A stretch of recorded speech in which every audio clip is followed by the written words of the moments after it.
Same 6 subject state chapter નિર્ણયનો સિદ્ધાંત દાખલા નંબર 13. તો દાખલા નંબર 13ની રકમ આપણે જોઈશું.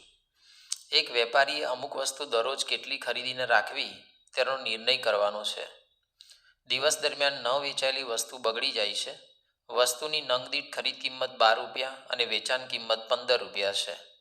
પાછલા અનુભવને આધારે તેની માંગનું આવૃત્તિ વિતરણ નીચે પ્રમાણે છે. વેચાયેલા નંગની સંખ્યા છે 20, 21, 22, 23, 24 અને દિવસો આપેલા છે 10, 20, 20, 40 ને 10.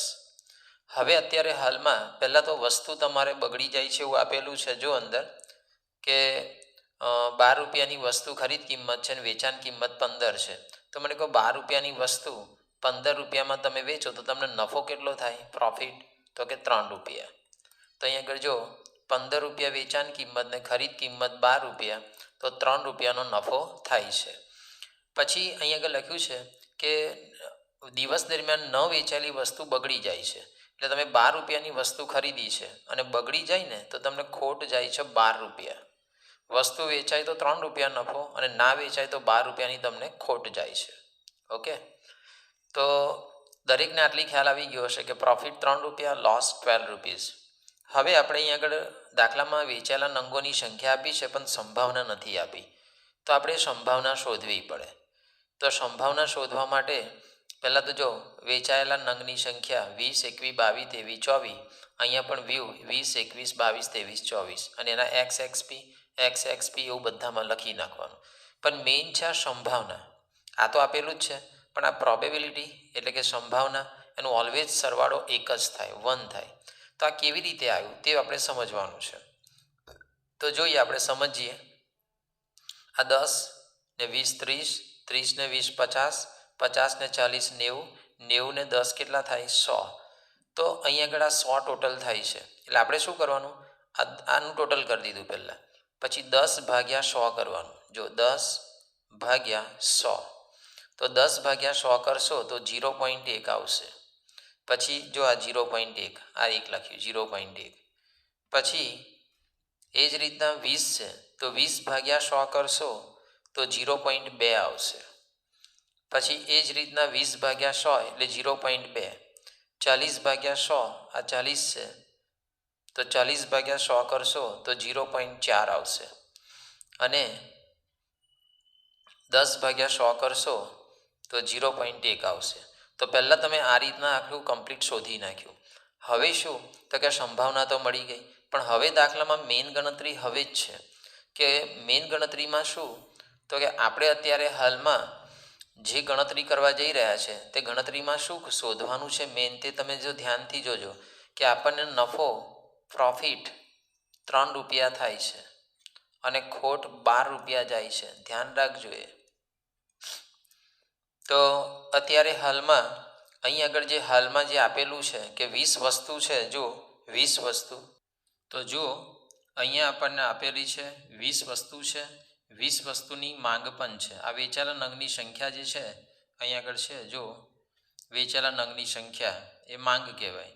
તો માંગ પણ 20 જ છે. તો 20 વસ્તુ આપણી પાસે છે, 20 વસ્તુની માંગ પણ છે. એટલે શું કરવાનું તો કે એક વસ્તુ પાછળ 3 રૂપિયા નફો થાય છે. તો 20 ગુણ્યા 3 કરો તો 20 તારી 60. તો અહીં તમે લખી શકો 60, 20 તારી 60. પછી આગળ લખું છું. હવે સમજો આ 20 વસ્તુ છે અને આપણી પાસે 20 વસ્તુ છે પણ 21 વસ્તુની માંગ છે. પણ માંગ ભલે ન હોય પણ તમને કોઈ લોસ નથી જવાની, તમારી 20 વસ્તુ વેચાઈ જ જાય છે તો તમને કોઈ નુકસાન નથી. તો અહીં આગળ તમારે દરેક જગ્યાએ 60, 60 દરેક જગ્યાએ કે 20 વસ્તુ છે આપણી, 3 રૂપિયા નફો ફાઇનલ છે તો 60 રૂપિયા આપણને ચોખ્ખો નફો મળી જવાનો છે. ચાલો, પછી 21 વસ્તુ હોય અને 20 વસ્તુની માંગ જ હોય તો 21 વસ્તુ 20 વસ્તુની માંગ. તો મને કહો 20 વસ્તુની માંગ હોય તો 20 વસ્તુ વેચાવાની આપણી, 3 રૂપિયા નફો થાય તો 20 તારી 60 રૂપિયાનો નફો થશે. પણ 21 વસ્તુ છે આપણી પાસે પણ માંગ 20 જ વસ્તુની છે, તો એક વસ્તુની માંગ નથી તો એક વસ્તુ આપણી પડી રહેવાની. એક વસ્તુ પડી રહે તો ખોટ કેટલી જાય છે? 12 રૂપિયા. તો અહીંયા લખું છું 12 રૂપિયા. તો 12 એકુ 12. તો એ 12 રૂપિયા, તો 60માંથી 12 માઇનસ કરવાના તો 48 રૂપિયા આવે. તો 48 રૂપિયાનો નફો છે તો મારે અહીં 48 લખી દેવાનું, 48. ચાલો પછી હું લખું છું અહીં આગળ 48 લખ્યું. હવે 21 વસ્તુ છે અને 21 વસ્તુની જ માંગ છે, તો એક વસ્તુ પાછળ તમને 3 રૂપિયાનો નફો છે, તો મને કહો 21 ગુણ્યા 3 કરો તો 21 તારી 63, તો 63. તો અહીં આગળ લખી દઉં છું 63 દરેક જગ્યાએ. હું તો કહું સરખું હોય ત્યાં તમે લખી શકો. 22 છે તો 22 તારી 66, 3 રૂપિયા નફો છે તો 66 તમે લખી જ શકો. પછી 23 વસ્તુ છે, જો આ 23 છે, 23 તારી 69, 23 ગુણ્યા 3 કરવાના તો 69 આવે, તો 23 લખી જ શકો તમે 69. અને આ 24 જે ક્રોસ થતું હોય તો 24 તારી 72, 24 ગુણ્યા 3 કરશો તો 72 આવશે. તો તમે આટલા કોલમ તો આરામથી ઇઝીલી ભરી શકો તમે, કોઈ જ પ્રોબ્લેમ વગર. હવે પ્રશ્ન એ છે કે આ કોલમ ભરવાનું છે આપણે, તો કેવી રીતે ભરવાનું? તો બસ આ જ સ્ટાઇલમાં જ ભરવાનું છે. જો 22 વસ્તુ પડી છે પણ માંગ 20 જ વસ્તુની છે, તો તમારે શું કરવાનું? પહેલાં 20 ગુણ્યા 3 કરી દેવાનું. 3 રૂપિયા તો નફો ફાઇનલ જ છે, તો 20 તારી 60, તો 20 તારી 60. પણ હવે તમારી પાસે 22 વસ્તુ છે, પણ 22 વસ્તુમાં તમારે 20 જ વસ્તુની ડિમાન્ડ છે, માંગ 20 જ છે, તો 2 પડી રહે, તો 2 પડી રહે વસ્તુ અને 12 રૂપિયાની ખોટ છે એક વસ્તુ પાછળ, તો 12 દુના 24 રૂપિયાની તમને ખોટ જવાની. તો 60માંથી 24 તમારે માઇનસ કરવાના, તો 60 માઇનસ 24 તો 36 રૂપિયા આવે. તો અહીં આગળ લખી દઉં છું 36 રૂપિયા, તો 36, તો અહીં લખી દઉં 36. પછી આગળ જો 22 વસ્તુમાંથી 21 વસ્તુની ડિમાન્ડ છે, તો 21 વસ્તુની ડિમાન્ડ હોય તો 21 ગુણ્યા 3, 21 વસ્તુની ડિમાન્ડ હોય તો 3 રૂપિયા નફો થવાનો, તો 21 તારી 63, તો 63 રૂપીસ પ્રોફિટ થવાનો આપણને. પણ હવે 22 વસ્તુમાંથી 21 વસ્તુ તમારી વેચાઈ છે, એક વસ્તુ નથી વેચાતી, તો એક વસ્તુ પડી રહેશે, તો 12 રૂપિયાની તમને નુકસાન છે, તો 12 રૂપિયા લોસ.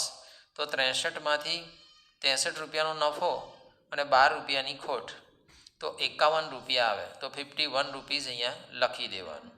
પછી અહીં આગળ 23 વસ્તુ છે, જો 23, અને આ 23 વસ્તુમાંથી 20 વેચાઈ છે, તો આપણે શું કરવાનું? તો કે 20 ગુણ્યા 3, 20 વેચાઈ છે, 3 રૂપિયા નફો છે, તો 20 તારી 60. પણ 23માંથી 20 વેચે તો 3 પડી રહી, તો 3 વસ્તુ પડી રહી, તો એક વસ્તુ પાછળ 12 રૂપિયાનું નુકસાન છે, તો 12 તારી 36, તો 36 રૂપિયા ખોટ છે આપણને. તો 60 રૂપિયાનો નફો છે અને 36 રૂપિયાની ખોટ છે, તો 24 રૂપિયા આવશે. તો અહીંયા લખી દઉં છું 24 રૂપિયા.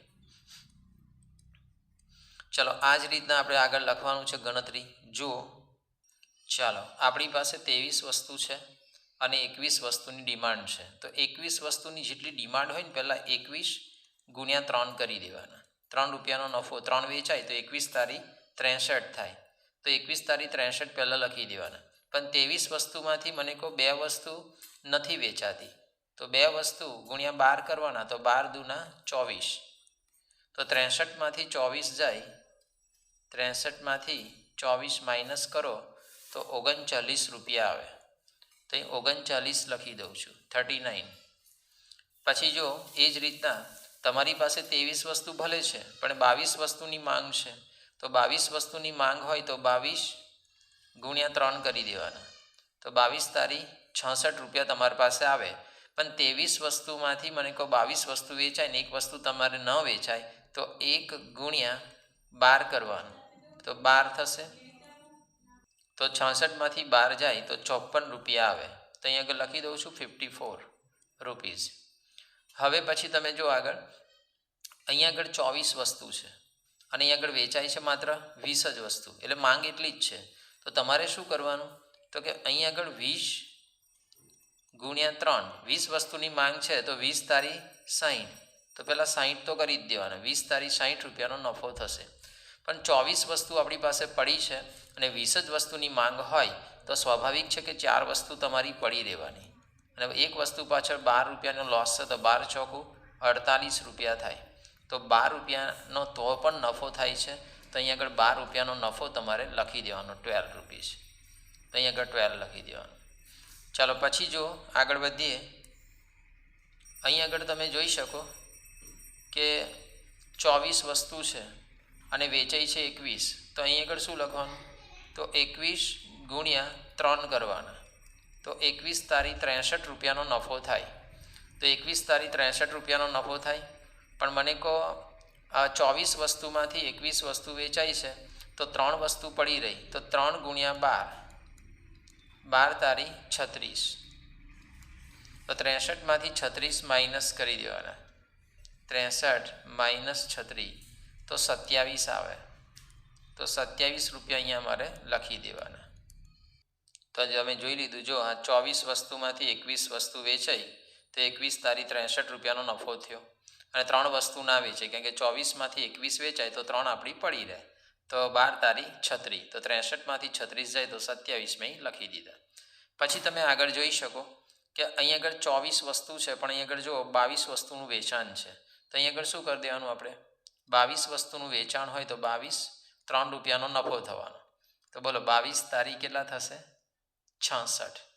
અને તમે કહો 24 વસ્તુમાંથી 22 વસ્તુની તમારે માંગ હોય તો કેટલી વસ્તુની માંગ નથી? તો કે 2 વસ્તુની. જે માંગ નથી એ વસ્તુ લોસ કહેવાય, પડી રહેવાની આપણે. તો 12 રૂપિયાનું નુકસાન છે. તો 12 દુના 24. પછી શું કરવાનું? તો કે 66માંથી 24 તમારે માઇનસ કરી દેવાના. તો 42 આવે. તો 66માંથી મેં 24 માઇનસ કરી દઉં છું. તો 42 આવ્યા. તો અહીં 42 લખી દઉં છું. ચાલો પછી જો છેલ્લું લાસ્ટ છે, આ 23 વસ્તુ વેચાય છે. 24 વસ્તુ છે, 23ની માંગ છે. તો મને કહો 23 ગુણ્યા 3 કરવાના. 23 ગુણ્યા 3. 23 તારી 69. તો 69 આવે. તો 69 લખી દેવાના. 69 રૂપિયાનો નફો છે. પણ મને કહો 24 વસ્તુ છે આપણી પાસે અને 23 વસ્તુની માંગ છે. તો એક વસ્તુની માંગ નથી. તો એ એક વસ્તુની જે માંગ નથી તે 12 રૂપિયાની આપણને લોસ છે. તો 12 રૂપિયા માઇનસ કરી દેવાના. તો 69માંથી 12 રૂપિયાની જે લોસ છે માઇનસ કરશો તો 57 આવશે. તો અહીં લખી દઉં છું 57. તો 57 અહીં આગળ લખી કાઢ્યા. હવે એક્સ અને એક્સપી આપણે તો ખાલી માત્ર ગુણાકાર કરવાના છે. તો ગુણાકાર આપણે કરીએ કે પહેલાં સંભાવનાનું કોલમ જે છે તે અને એક્સવાળું કોલમ છે તો બેના ગુણાકાર કરીને જે રકમ આવે તે આપણે લખીએ છીએ. તો ચાલો પહેલું છે અહીં આગળ 0.1 અને 60. તો 0.1 ગુણ્યા 60 એટલે અહીંયા આવશે 6. પછી 0.2 અને 60 તો 6 દુ 12 તો આવશે 12. 60 અને 0.2 6 દુ 12, 6 ચોક 24, 6 એકુ 6. તો તમે આ ગુણાકાર આવી ગયો જોઈ લો. ચાલો આગળ ગુણાકાર કરીએ આપણે. 48 ને 0.1 સાથે ગુણાકાર કરું તો 0.1 ગુણ્યા 48 તો 4.8 આવશે. તો અહીં લખું છું 4.8. પછી 0.2 અને 63 સાથે ગુણાકાર કરું તો 0.2 ગુણ્યા 63 તો ગુણાકાર આવે છે 12.6. તો અહીં લખી દઉં છું 12.6. પછી છે 0.2 ગુણ્યા કેટલા છે 63 તો પણ જવાબ આવે છે 12.6. બેઠે બેઠો જ આવે. ચાલો 0.4 ને 63 સાથે ગુણાકાર કરું તો 0.4 ગુણ્યા 63 તો 25.2 આવે છે. તો અહીં આગળ 25.2 લખી દઉં છું. અને 0.1 ને 63 સાથે ગુણાકાર કરું 0.1 ગુણ્યા 63 તો 6.3 આવે છે. તો આપણે આનો સરવાળો પણ અહીં લખવાનો હોય છે, આનો બી લખ્યો નથી. તો આનો સરવાળો હું લખી દઉં પહેલાં. આ 6 વત્તા 12 વત્તા 12 વત્તા 24 વત્તા 6, 24 વત્તા 6 તો અહીં ટોટલ આવે છે 60. તો અહીં લખી દઉં છું 60 ટોટલ. આનું બી ટોટલ કરવાનું છે આપણે. 4.8 પ્લસ 12.6 પ્લસ 12.6 પ્લસ 25.2 પ્લસ 6.3 તો 61.5 ટોટલ આવે છે. તો અહીં આગળ લખી દઉં છું 61.5. ચલો એ જ રીતના લાઇનનો ગુણાકાર એક્સ અને એક્સપી અહીં આગળ કરવાનો. દરેક વ્યક્તિ ધ્યાન રાખજો. એક્સ આ 36 અને 0.1નો ગુણાકાર કરવાનો. તો 36 ગુણ્યા 0.1 તો અહીં આગળ 3.6 આવે. તો 3.6 0.2 ને 51 સાથે ગુણાકાર કરવાનો. તો 0.2 ગુણ્યા 51 તો 10.2 આવે છે. તો અહીં લખી દઉં છું 10.2. પછી 0.2 ને 0.2 ગુણ્યા 66 તો 13.2. તો અહીં લખી દઉં છું 13.2. એ જ રીતના આનો બી ગુણાકાર મેં કરી દીધો છે. જો રેડી જ કરી દીધું છે. હવે કે પહેલાં આ 36 ગુણ્યા 0.1 કરશો તો 3.6 આવશે. 0.2 ગુણ્યા 51 કરશો તો 10.2 આવશે. 0.2 ગુણ્યા 66 કરશો તો 13.2. 0.4 ગુણ્યા 66 કરશો તો 26.4. 0.1 ગુણ્યા 66 કરશો તો 6.6 અને આનો સરવાળો આવી જશે 60. એ જ રીતના હું આનો પણ ગુણાકાર કરીને કરી દઉં છું કે પહેલાં 24 ગુણ્યા 0.1, 0.2 ગુણ્યા 39, 0.2 ગુણ્યા 54 આ રીતના બધા ગુણાકાર હું લખી દઉં છું. તો પહેલાં અહીં આગળ ગુણાકાર કર્યો મેં આ 0.1ને 24 સાથે ગુણાકાર કર્યો તો 2.4. પછી 0.2ને 39 સાથે ગુણાકાર કર્યો તો 7.8. આ 0.2ને 54 સાથે ગુણાકાર કર્યો 10.8. 0.4ને 69 સાથે ગુણાકાર કર્યો 27.6 અને 0.1ને 69 સાથે ગુણાકાર કર્યો 6.9. પછી આ બધાનો મેં સરવાળો કર્યો તો 55.5 આવ્યો છે. હું આગળનો બી ગુણાકાર કરી રાખું છું. તો અત્યારે આપણે આ જો ગુણાકાર જોઈ લો છેલ્લો 24 વાળો તો 12 ગુણ્યા 0.1 કરશો તો 1.2. 27 ગુણ્યા 0.2 કરશો તો 5.4. 42 ગુણ્યા 0.2 કરશો તો 8.4. 57 ગુણ્યા 0.4 કરશો તો 22.8 અને 72 ગુણ્યા 0.1 કરશો તો 7.2 અને આનો સરવાળો આવશે 45. તો તમે જોઈ શકો અહીંયા હાઈએસ્ટ રકમ કઈ છે. તો હાઈએસ્ટ રકમ જો અહીંયા આગળ આ 60 છે, પછી 61.5 છે, 60 છે, 55.5 છે અને 45 છે. તો 61.5 એ હાઈએસ્ટ છે 21માં. તો આપણને મહત્તમ EMV 21માં મળે છે.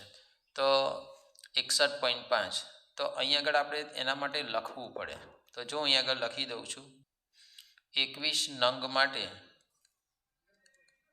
21 નંગ માટે મહત્તમ EMV